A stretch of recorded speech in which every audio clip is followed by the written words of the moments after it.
What's up, everybody? Welcome to the Big Six Podcast, CBS Sports Daily NFL Podcast. I'm Will Brinson. I'm your host. This is Week 15 early betting trends. Joining me to break it down, to look at what's going to happen in the future, to tell you what's going to happen in the future, or maybe guess what's going to happen in the future. John Breech, what's up, buddy? Brinson, I bought a crystal ball. I've been looking at it. I know exactly what's going to happen. I already know, and I'm here to tell everyone. I killed a mouse for this show. I'm not surprised. I'm just kidding. The PETA, don't get mad at me. I have my electronic mouse for this computer died. The good news is, though, I'll know to charge it before the recap show of Sunday night, which is actually I guess I know what I'm going to get you for Christmas then. A new mouse? Yes. If you get me a mouse, I will fly that mouse. I will buy that mouse a first-class ticket and fly it to Nashville and leave it in your house somewhere. Mice aren't allowed on plane. That's ridiculous. If you put a mouse in a suit and a tie and you buy him a first-class ticket, he can do whatever he wants on an airplane.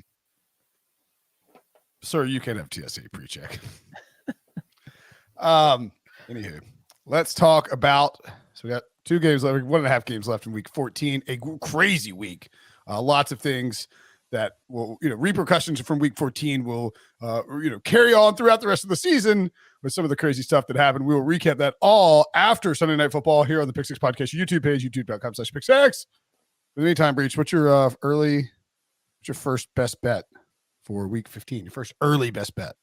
49ers, Brinson, favored by 3 to cover against the Seahawks. This game, I feel like San Francisco should be favored by more, but I think the point spread is where it is because, number one, they still have a rookie quarterback, Brock Purdy, and we don't know if Deebo Samuel's going to play because he got pretty banged up with his ankle, and when you consider the fact that this game's Thursday night, that is a short turnaround. Even if the injury is not that bad, I think it's unlikely we see him, but you know what?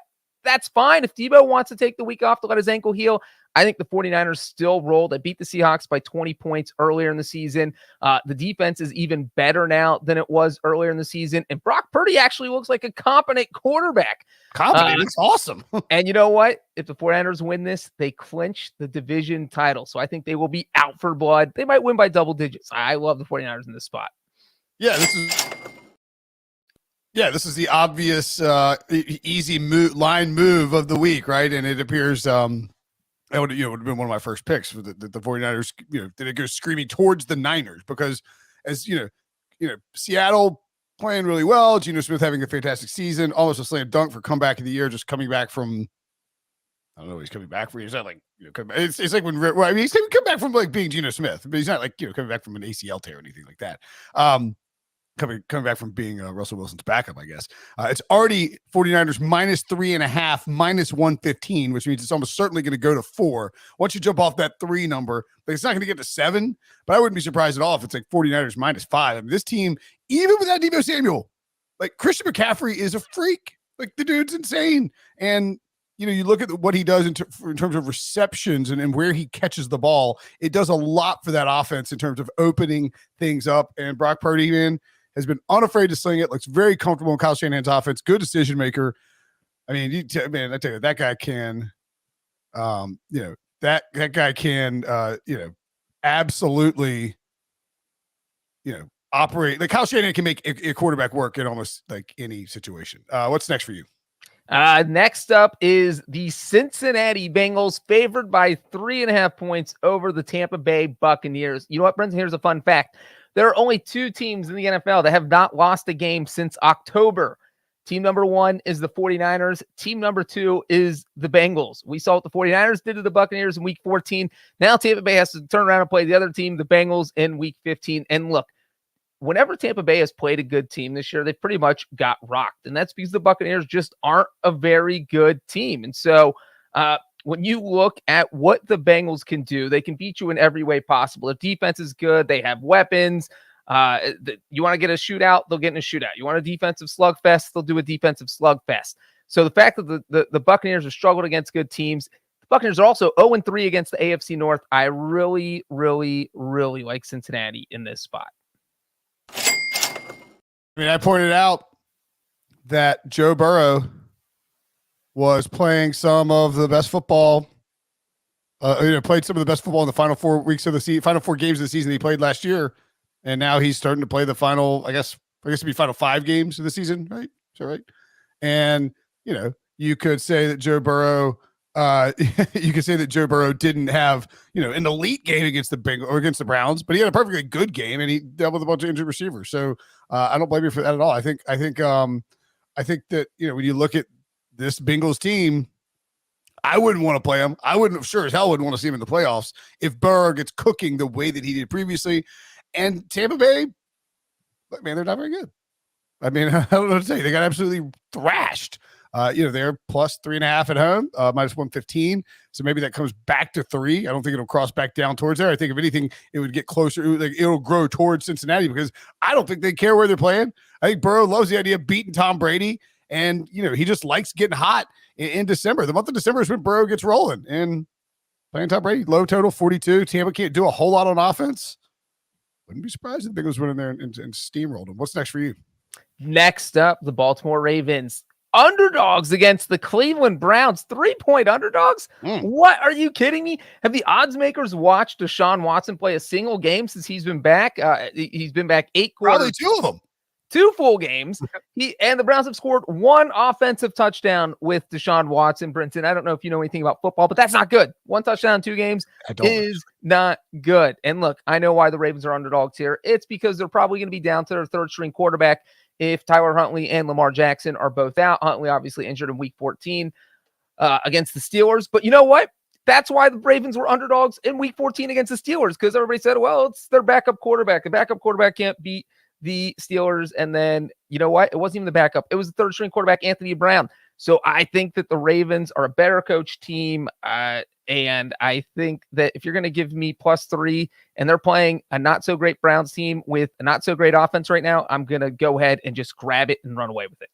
Yeah, it's actually moved down to 2.5. I was going to say this is another obvious mover candidate in terms of where the line could go. And not because it's obvious where the line will go. It's just that the line is going to be dictated by what the quarterback situation is. I think that reflects it. Like, you make the Browns -3 at home with Deshaun Watson. You can't feel comfortable about it because how poorly he's played since he's come in, and he was much better in his second game than he was in his first game. Like, you could tell he knocked off some of the rust, but there's still plenty of it there. Not on the same page with all those receivers. Amari Cooper banged up as well. And, if Lamar Jackson is active for this game, I think this line moves 5 points.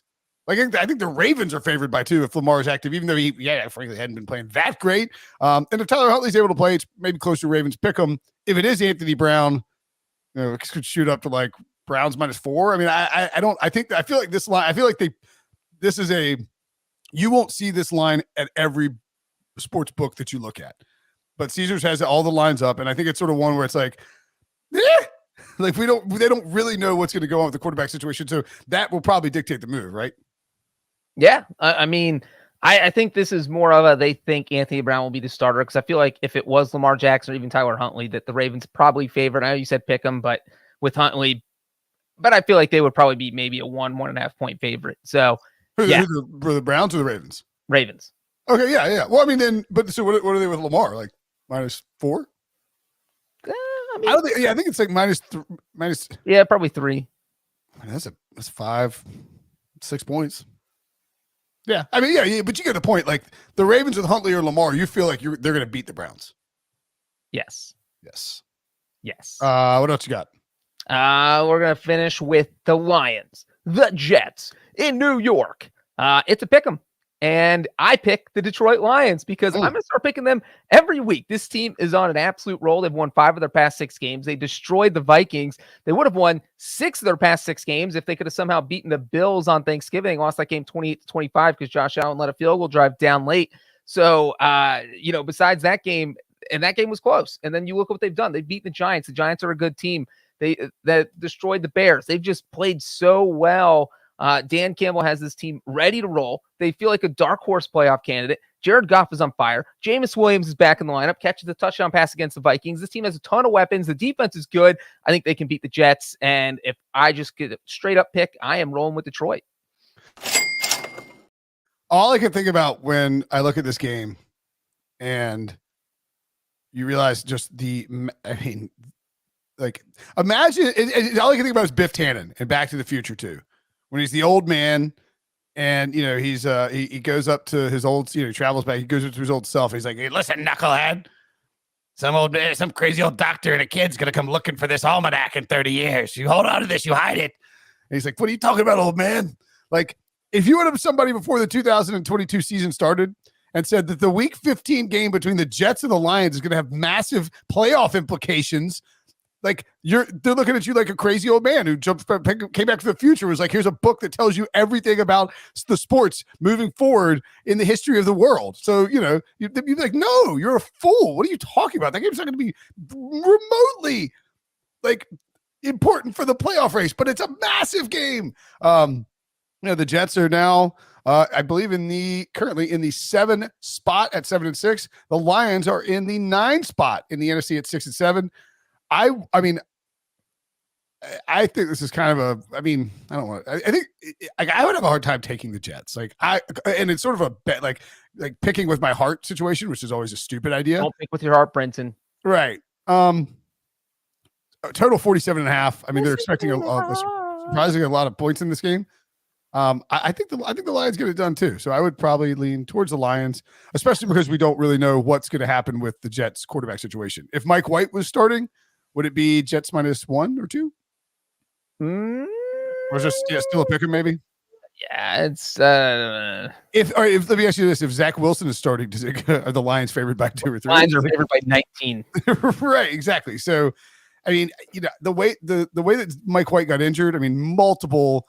Like, he went to the hospital, just precautionary, but it was like, multiple like rib shots. I don't know, maybe pretty aggressive to play him. I'll lean towards the Lions as well. I mean, this is, again, a line that could obviously move based on the quarterback situation. All right, let's take a break. That is all your best bets, right? That is every single one of them, Brinson. All right, let's take a break. When we come back, a few more lines that could move next. All righty.